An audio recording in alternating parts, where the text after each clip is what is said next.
Hello, everybody, and welcome back. I hope you are doing well. And if you have ever wondered what is the quote unquote best diet or what diet you should be following, then this video is for you because today I am going to be talking about a couple of reasons why there really is no one best diet for everybody, and what you can do to kind of figure out what is actually going to work best for you.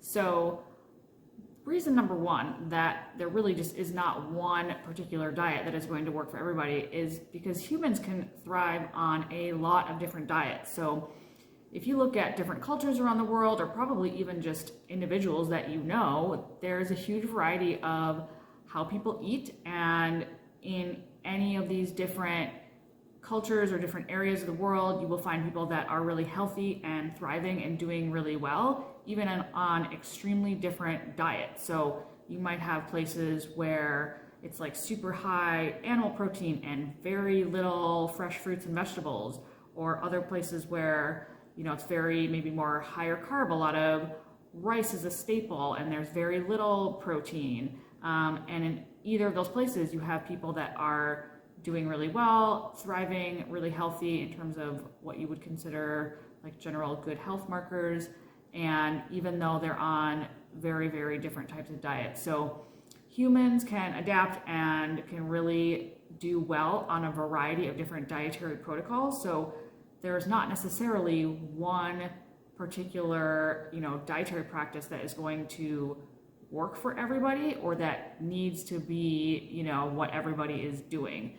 So I think it's more important to kind of figure out what actually works best for you, because you as an individual, you might be totally different than your family member or your friend when it comes to what actually serves you best, makes you feel really good, helps you reach your goals and be healthy and all of those things. So not necessarily one best diet that is going to work for everybody, or that needs, to be followed by everybody in general. So reason number two why there is not one best diet that everybody should follow is because if you look at most dietary protocols, whether we're talking about, keto or paleo, or, high carb, low carb, vegan, vegetarian, meat eating, anything that you can come up with, there is actually quite a bit of overlap between all these different diets in terms of some of the practices that they promote, or kind of the basic principles behind them. So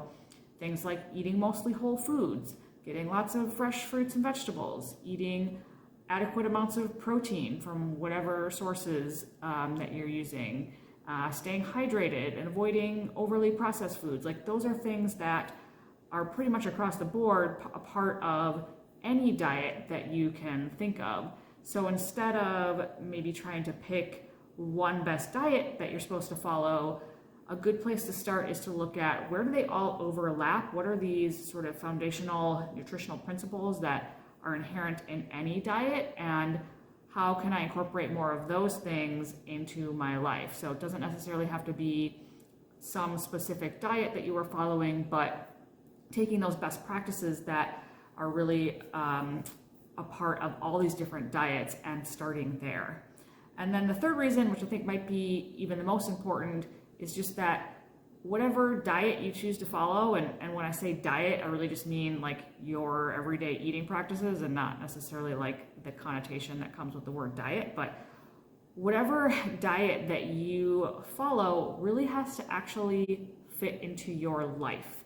And obviously you want it to work for you in terms of making you feel good, keeping you healthy, helping you reach your goals, etc. But if it doesn't actually like fit into your daily life, into your daily routine, then it's not going to be sustainable. It's not going to be enjoyable. It's not going to be something that you're able to stick with and kind of keep as part of your routine. So, for example, like intermittent fasting is not going to work for everyone just on the basis of keeping up with that schedule of eating or not eating at certain times.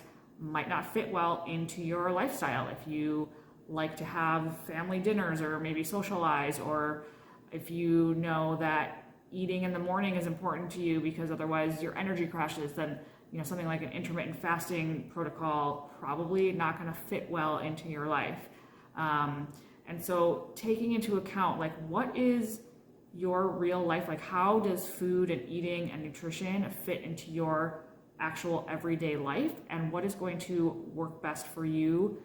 And also within the context of making you feel good, keeping you really healthy, helping you thrive in all areas of your life. So I know it's not really the answer that everybody's looking for. It would be easier if I could just say, this is what you should do, follow this and this and this, and you'll be great. But it's just not the case. Everybody is really individual about what is going to work best for them. And yes, it might take a little more time and effort. It might take some experimentation to find what kinds of things work best for you, fit into your life, and help you reach your goals. But if you do find what works for you and you're able to kind of take the time to experiment or try different things, then you also can be more adaptable. Like, maybe as your life changes, as your conditions change, you're able to make other changes to your diet, and make sure that it's always working for you, no matter what the context is of your life or your health that you are wanting to keep up with. So those are kind of my reasons, at least, for why I don't think there is one specific diet that everybody should be following. Why I think it's really important to find what helps you feel your best, what keeps you thriving, helps you reach your goals, and really does fit into your life the way that you want it to. So I hope that was helpful. I hope you liked this video. If you did, please give it a thumbs up or subscribe if you haven't already. If you have any questions or comments about this topic or other topics that you might like to see addressed here, please leave a comment. I would love to hear from you, and thank you so much for watching. I will see you soon.